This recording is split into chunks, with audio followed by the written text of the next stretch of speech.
ఆనంద్ అనే ఆయన దగ్గర మేము 1 లక్ష రూపాయల డబ్బులు తీసుకొని 10.5 లక్షల వడ్డీ కట్టించినాము. కట్టిస్తే భూమి రాసినాం కొత్తపల్లిలో.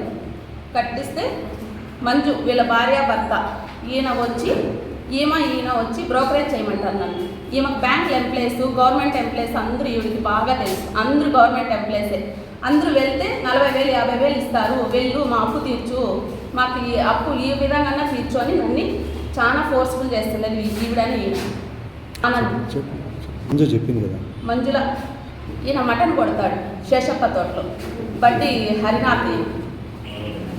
వీళ్ళ పైన మా ఇంటికి వీళ్ళ భార్య బండి అనురాధ అనే ఆవిడ మా ఇంటికి ఇద్దరిని మర్డర్ చేసేదానికి ఇద్దరిని పిలుచుకొచ్చి ఎఫ్ఐఆర్ కూడా కట్టించినాం మేము. కట్టిస్తే ఇప్పుడు మళ్ళీ మేము ఎఫ్ఐఆర్ కట్టించిన తర్వాత కూడా మమ్మల్ని కోర్టుకు లాగేయడము, అసభ్యకరంగా మాట్లాడడము, ఈయన వచ్చి నాకు మటన్ కొట్టడం అలవాటే, నిన్ను కూడా అట్లా నరికి కుప్ప పోసి అమ్మేస్తా అని నన్ను బెదిరించడం. ఈయన చేయకపోతే కనుక మాకు నువ్వు ఎందుకు పెట్టించినావు కేసు అని పెట్టడం. ఈయన పరమ చండాలుడు. వీడు ఆర్మీలో వర్క్ చేసినాడు. వీడు మా నాన్నకంటే వయసులో పెద్దోడు. ఏకాంబరం రెడ్డి వీని పేరు. దేవతానగర్లో ఉంటాడు. వీడు మోతీనగర్ దేవతానగర్.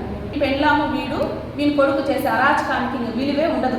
వీడొచ్చి నన్ను ఎక్కడంటే అక్కడ టచ్ చేయడము, నువ్వు నా మీద ఊరికే కేసు పెట్టినావు, నేను ఏ విధంగా అయినా టార్చర్ పెడతా అనడము, రోడ్లలో లాగేయడము, మా ఇంటికి వచ్చి 5:30 తలుపులు కొట్టడము, నన్ను ఎట్లా పడితే అట్లా శారీరకంగా మానసికంగా చిత్ర విధాలకి గురి చేసినాడు వీడు నన్ను. మేము ఈవిడికి అప్పేలే గుండూరు భారతి ఈవిడికి మేము అప్పేలేను. అప్పు లేకపోయినా కానీ నన్ను సోషల్ మీడియాలో ఒక అరుణాచలం గుడికి వెళితే వాళ్ళతో పాటు ఒక ఫోటో తీసుకునేందుకు నన్ను సోషల్ మీడియాలో పేరు పెట్టి బద్నాం చేసి నా పరువు పోయింది, నా మానం పోయింది, నా మర్యాద పోయింది, అన్నీ పోయినాయి. ఈవిడికి నేను అప్పు లేకపోయినా కూడా ఈవిడ మూలాన నా బిడ్డ నా భర్త నేను రోడ్లోకి తోసేసిన. ఈవిడ అనే ఆయన చక్రాపేట అదరవల్లి అని ఆయన వీళ్ళందరికీ 5-10 తీసుకుంటాడు లంచము. మమ్మల్ని అందరిని ఇళ్ళ దగ్గరికి వచ్చి హరాస్మెంట్ పెడతాడు. సీసీ కెమెరాలు పెట్టుకొని మమ్మల్ని బెదిరించాడు.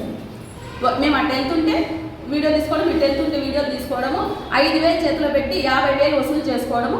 వాడి దగ్గరికి పో, వీడి దగ్గరికి పో, ఏకాంబరం రెడ్డి గంటకు వస్తాడు, ఇంకోరు గంటకు వస్తారు, నువ్వు పోయి ఆ వర్క్ చెయ్యి, మా దగ్గర కమిషన్ తీసుకోవడం, వాని దగ్గర కమిషన్ తీసుకోవడం. ఆయన అట్లాంటి పనులు చేస్తున్నాడు ఆయన.